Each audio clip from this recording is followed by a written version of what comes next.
The Painting and the Cat. Once upon a time, an artist painted a small and very beautiful picture. He hung it on the wall across from a mirror so that he could see its reflection in the mirror. Said the artist, "This doubles the distance and softens it, and is twice as lovely as it was before." The artist's hostess also admired the lovely reflection of the painting in the mirror. To the cat, the mirror looked like a hole in the wall, and the painting reflection made it look as if the painting was hanging right inside a hole in the wall. The artist said to the house cat, "If any of your animals friends can give me a fresh perspective on this painting, they can have it." When the animals in the woods heard this news, they were most excited about this new prize they could win. The house cat was already greatly admired by them because he was so learned and so refined and civilized and so polite and high-bred and could tell them so much which they didn't know before and were not certain about afterward. They asked questions so as to get a full understanding of the matter. Their first question was what a picture is, and the cat explained. "It is a flat thing," he said. "Wonderfully flat, marvelously flat, excitingly flat, and elegant. And, oh, so beautiful." That excited them almost to a frenzy, and they said they would give the world to win it for themselves. Then the bear asked, "What is it that makes it so beautiful?" "It is the looks of it," said the cat. "Colors and swirlings, almost magical, you might say."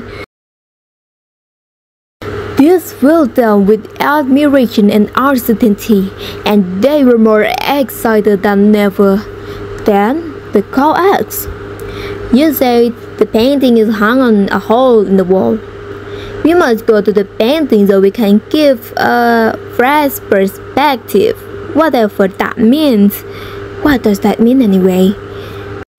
"It's simple," said the cat in a serious voice, and the animals admired the cat all the more for the big words he could talk about so casually and apparently even understood.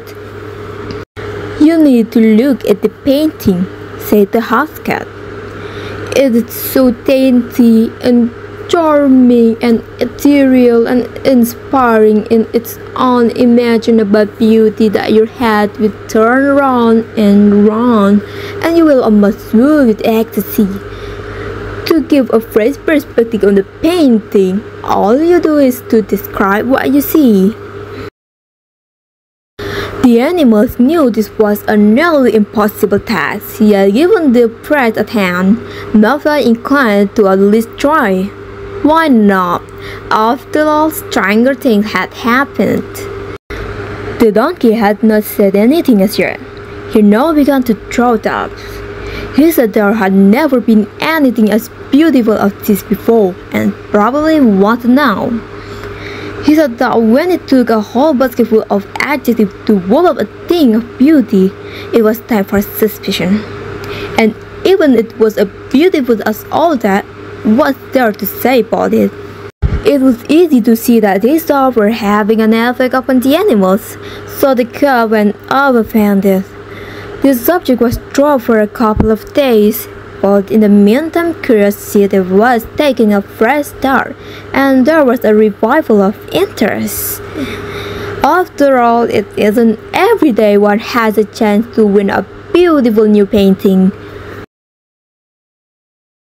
Then the animals assailed the donkey for spoiling what could possibly have been a pleasure to them, on the mere suspicion that the picture was not so beautiful, without any evidence that such was the case. The donkey was not troubled. He was calm and said there was one way to find out who was in the right, himself or the cat. He would go and look at the painting in the hole in the wall and come back and give his fresh perspective. The animal felt relieved and grateful and asked him to go at once, which he did. The donkey did not know where he ought to stand as he faced the hole in the wall, and so, through error, he stood between the picture and the mirror. The result was that the picture had no change and didn't show up as the donkey's reflection covered it. All the donkey could see was another donkey and one that looked confused. Said the donkey to the cat, "What you said is not true. There is nothing in the hole in the wall but a donkey. There isn't any flat, beautiful thing. It is a handsome donkey to be sure and friendly, but just a donkey and nothing more."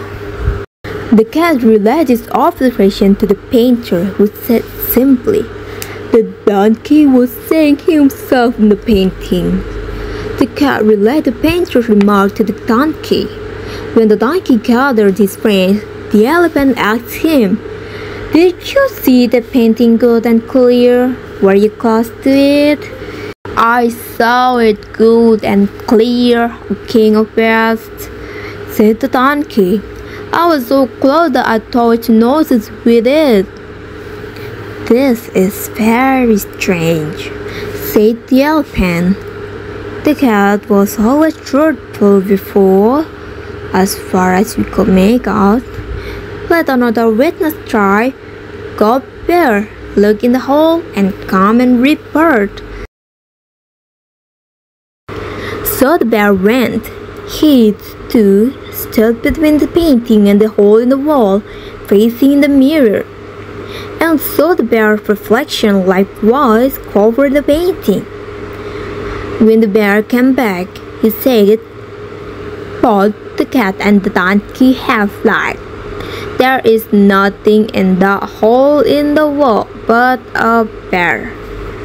Great was the surprise and puzzlement of the animals. Each was now anxious to make the test himself and get at the straight truth.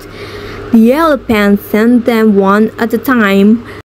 First, the cow. She found nothing in the hole but a cow.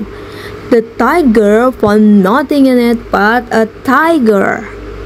The lion found nothing in it but a lion. The leopard found nothing in it but a leopard. The camel found a camel and nothing more. Then the elephant declared he would have the truth if he had to go and fetch it himself. When he returned, he abused his whole subsidiary for liars and was in an unfeasible fury with the mental blindness of the cat. He said that anybody but a nearsighted fool could see that there was nothing in the hole in the wall but an elephant. The beaver stepped up. "I'll give it a try," said she. When the beaver got to the hole in the wall, she held off a bit at the side. "No need to rush," thought she, craning her neck. She tiptoed up to the hole in the wall, looking at it from the side angle. She saw the lovely painting in all its glory. It showed a hilltop on a bright and sunny day. "How pretty it is, with the sunlight shining just so," said the beaver to the house cat. "Why, it looks like about 4 p.m. on a midsummer evening." When the house cat relayed the beaver's observation to the painter, he was very pleased. "Now that is a fresh perspective," he said. "All your other friends were just putting themselves in front of the art. This painting is for your beaver friend, who could see it just as it was." The beaver hung the treasure of a painting outside her dam for all to see.